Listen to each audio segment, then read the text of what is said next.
as a child, I really loved sport, but when I was 5, I decided to do mime classes, and I think it stretched my imagination.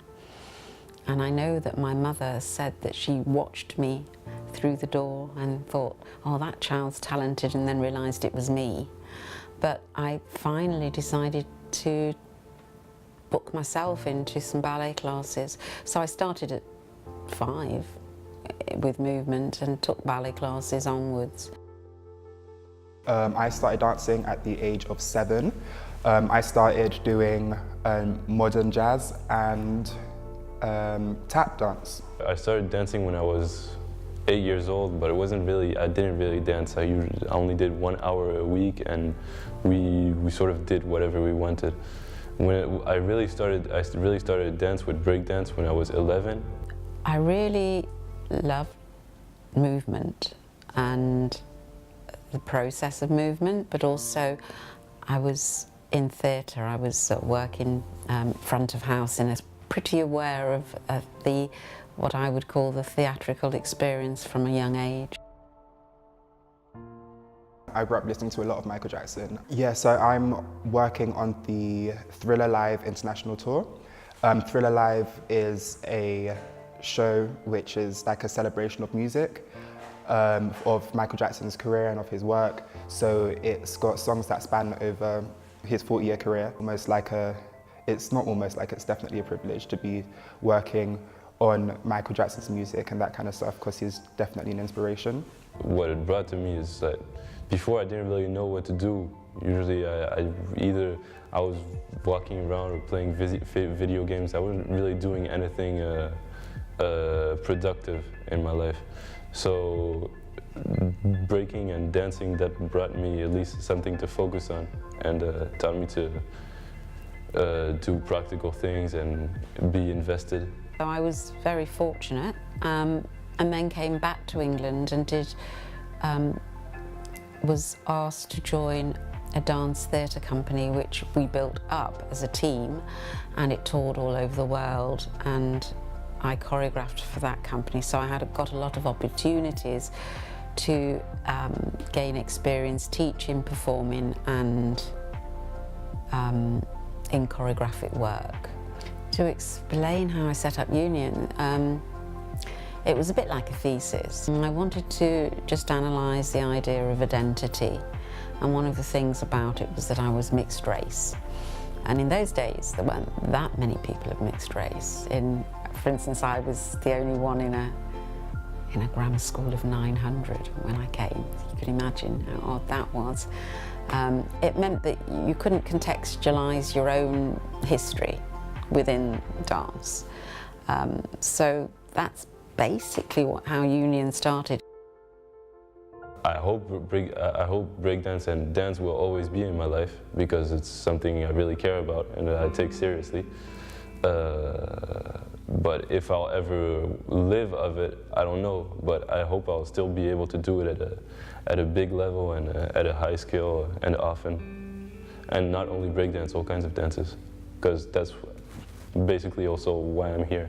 I think once in Malta, we were in the oldest theatre in the world, one of them, and the poet laureate of Malta came up to me and said, "I'm so glad I saw Union dance before I left this world." And I thought that was a moment I thought was wonderful. Another time, I think we were at the South Bank performance, and we did questions and answers. We always tried to do that in theatres, and I was in the audience and I watched an African Caribbean young girl crying, and I thought that was, she was very taken. So I thought that was quite moving. And when it came down to figuring out what I was going to do with my life, I knew that it sort of kind of meant that dance would have to go away. And I know that I didn't want that at all, so I decided to make it my everything. Because often I meet people who say, yeah, I would love to learn I would love to learn to dance like you, or I would love to start stuff, but they just do one thing and then they leave and they don't try again because they just realize that you can't get it just at one try. I tell them go for it, learn to appreciate it and be patient, learn to be patient, but yeah, don't be afraid to try. We've always tried not to be sort of minorities in the majority. We've always been what I would call on the edge. And I think unity is really important. But beyond unity, there has to be a diversity. You have to be yourself. Dance can be, and especially when you're learning it, it's definitely a team sport. So you have to really learn how to work as part of a team. You need to know how to take criticism. You need to know how to not take things too personally. Dance trains you, in my opinion, just to be a better, well-rounded person, because you have to be more aware of how you receive things, but more importantly, how you put things out. Dancing makes you feel alive because all of your senses are in action, except maybe you're not smelling, but you're busy with everything. You're busy with everything that's going around you because you're using your body and you're also listening. Well, someone once said, union is poetry in motion, and I really love that. I think the power of movement is amazing. Dancing is the best feeling in the world. It feels like the most extreme happiness all at once. To me, dance is expression in its truest form.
To me, dance is probably a passion, a life's passion, is all I can say.